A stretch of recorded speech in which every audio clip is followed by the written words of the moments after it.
I never told my dad I sold his old guitar to pay for my first apartment because the day I moved out he put his hand on it and said this got me through some of the worst nights of my life, and I knew if I admitted what I had done, I wouldn't just be losing a home, I'd be losing him too. I've kept this secret for over 8 years. It eats at me in quiet moments. When I'm driving at night, when I hear a certain kind of song, when I look at my own kid and think about what it means to raise someone. I did something to my dad that I never told anyone about. And I thought it was the worst thing I'd ever done until I found out what he did in return. He let me carry the shame. On purpose.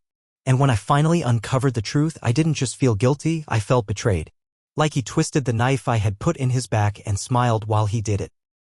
Let me explain. I was 21. Working nights at a sports bar in Covington, Kentucky. Had maybe $23 in my checking account and an old car that stalled if I drove too slow. I dropped out of Gateway Community College the year before, burned out and aimless, and had been crashing at my dad's house for just a few months that turned into 14. He never complained. He wasn't that kind of dad. He showed love by doing, not saying. He'd fix things around my car, stock the fridge with my favorite junk food, and say stuff like, make sure you lock the back door when you get in. That was him saying he cared. We didn't hug. We didn't talk about feelings. But I knew he had them. Especially when it came to that guitar. It was an old Gibson J45. Sunburst body would worn smooth by years of strumming. I asked him once where it came from and he just said, that guitar's been with me longer than anyone else has. He used to play it on the back porch at night, especially after Mom left. I remember lying in bed, 10 years old, hearing those low notes drift through the window. He never sang, just chords, simple ones, the sound of someone trying not to fall apart. I never saw him cry, not even at the funeral when Grandma died. But sometimes, when he played, his hands shook just enough that I knew. One night, my buddy Chris called and said his roommate bailed. He had a one-bedroom place downtown and needed someone to split rent immediately.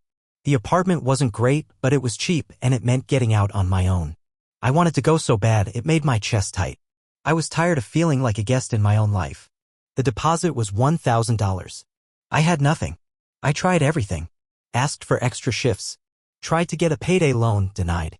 I even thought about trying to sell my Xbox or my car's rims, but they wouldn't cover half of it. Then, while digging for an old pair of boots in the hall closet, I saw the guitar case. I froze. I stared at it like it was glowing. I wish I could say I hesitated, but I didn't. I took it out. Drove to a pawn shop near Madison Avenue, the one with the flickering sign and bulletproof glass. The guy behind the counter took one look and called his boss from the back. They gave me $1,100 in cash. I took it and left. I moved out 3 days later. Packed my stuff into Chris's old Ford Bronco.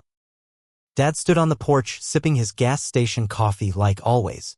He didn't say much, just handed me a box of tools and said, "You'll need these.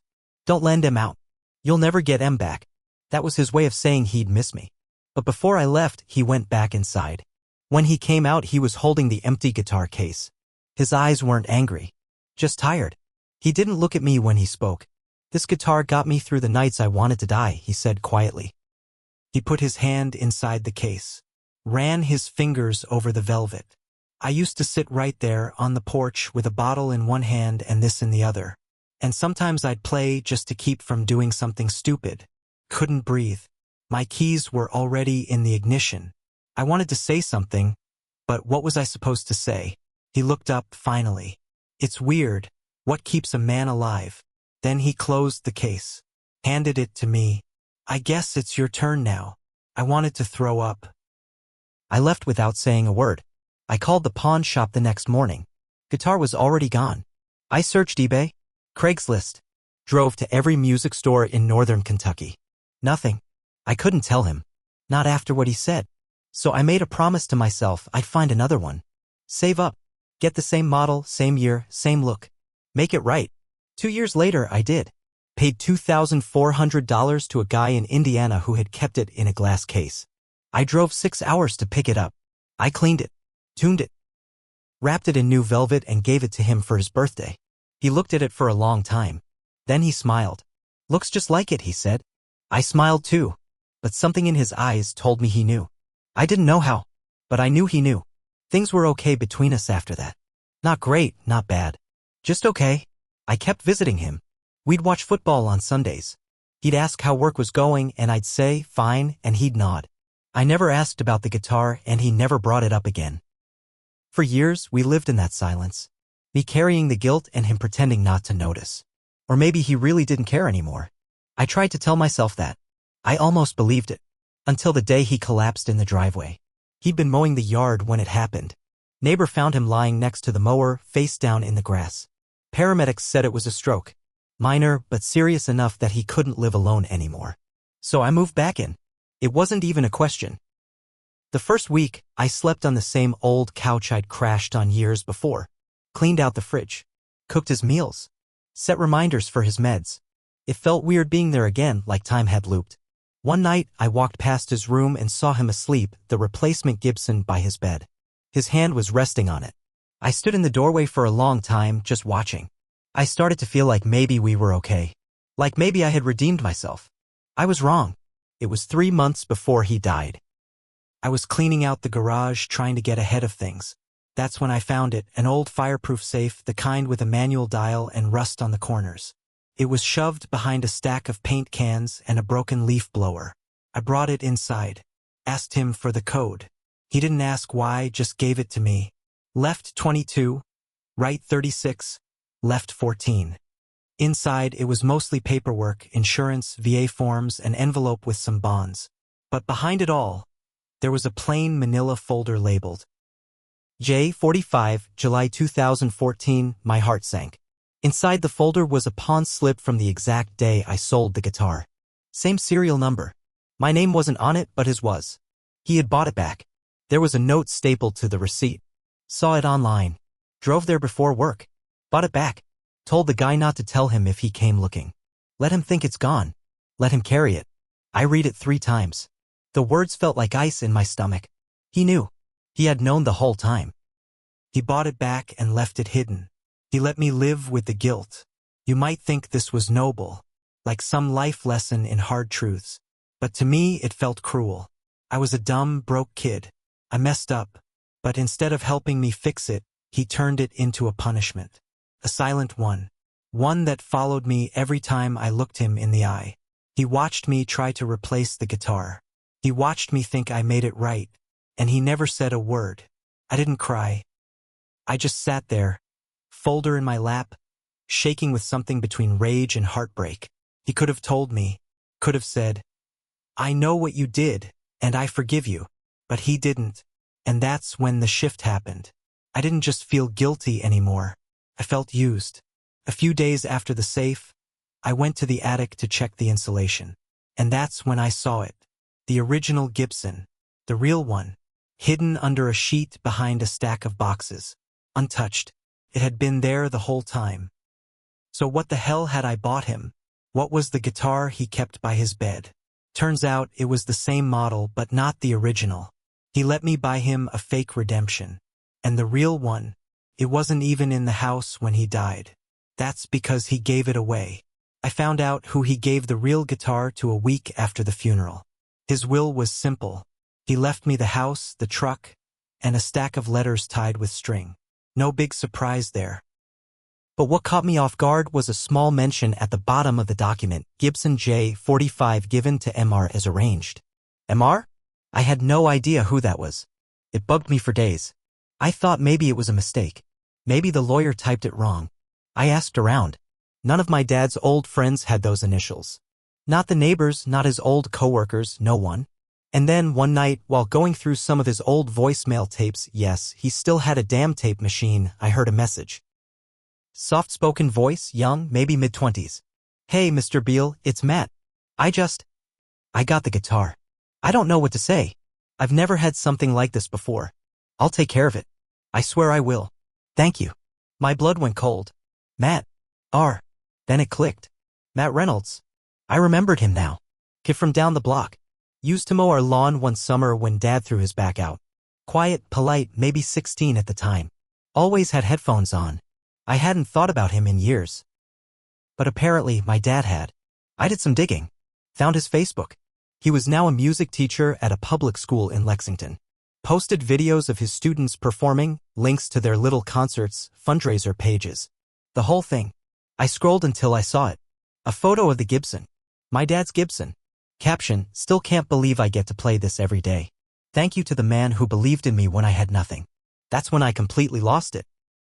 I didn't care that it went to a good cause. I didn't care that the kid played it in classrooms or brought music into other people's lives. That guitar was supposed to be between us. Me and my dad. I sold it. He bought it back. He hid it. And then, instead of forgiving me or even talking to me about it, he handed it off to a kid I barely knew, like I didn't even matter in the story.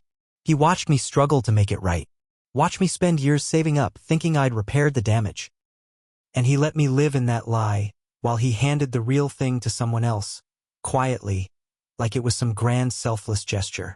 No letter, no explanation, just erased me from that part of his life. I stared at that photo on Facebook for an hour. My hands were shaking. All I could think was, he never forgave me. And then I realized something even worse. He didn't want to. I didn't know how to sit with it. I thought maybe it would pass. That the hurt would shrink over time like everything else people say gets better. But it didn't. Not when it came to him. It just sat there, this thing between us, even though he was already in the ground. He gave my failure to someone else and called it generosity. He used my guilt to make some lesson out of me, and when I tried to fix it, he threw it away without even letting me know he saw me trying. So I did something I know people won't agree with. And I don't care. Matt Reynolds. I drove 2 hours down to Lexington. Showed up at his school on a Thursday afternoon. Waited in the parking lot until the last kid left the building. He came out wearing a faded hoodie and carrying a soft case slung over his shoulder. I knew what was in it. He didn't recognize me at first. "Hey," I said, stepping out of my truck. "I'm Frank Beale's son." His face changed. Instantly polite, nervous even. He reached out to shake my hand. "I'm so sorry about your dad. He meant a lot to me." "I bet," I said. "That's a nice guitar." He nodded. "Yeah, it changed everything for me." I just stared at him. "Where do you keep it?" I asked. He hesitated. "Why?" I stepped closer. My voice didn't raise, but it hardened. "Because it was mine." He gave it away like I was dead too. Matt looked confused. He said he didn't want it to be forgotten. He wanted it used. "I thought he talked to you about it." I laughed. A sharp, ugly sound. He didn't talk to me about anything. I could have taken it right then. I was stronger than him. He was small, thin, tired from a day of teaching kids how to strum 3 chords. I could have yanked that case right off his shoulder and driven off before he called the cops. But I didn't. Instead, I looked him straight in the eye and said, "I hope you play it every day.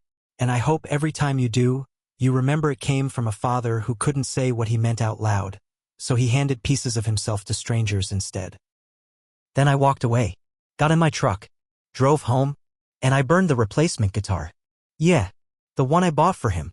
The $2,400 apology guitar I gave with shaking hands on his birthday, thinking I'd done something good. I took it into the backyard, smashed it against the tree until the neck cracked. Then I poured lighter fluid on the broken body and watched it burn. Not out of anger, out of clarity. Because here's what I finally understood: we both made choices. I sold something that mattered. He made me live with it. Then he turned it into a quiet punishment dressed up as wisdom. I messed up. But so did he. We hurt each other and neither of us had the guts to say it out loud. Now he's gone and all I have is this hollow feeling where forgiveness should have been. We could have fixed it. We could have been real with each other. Instead, we hid behind silence. So here's the truth: he was wrong. And so was I. But at least now neither of us gets to pretend otherwise.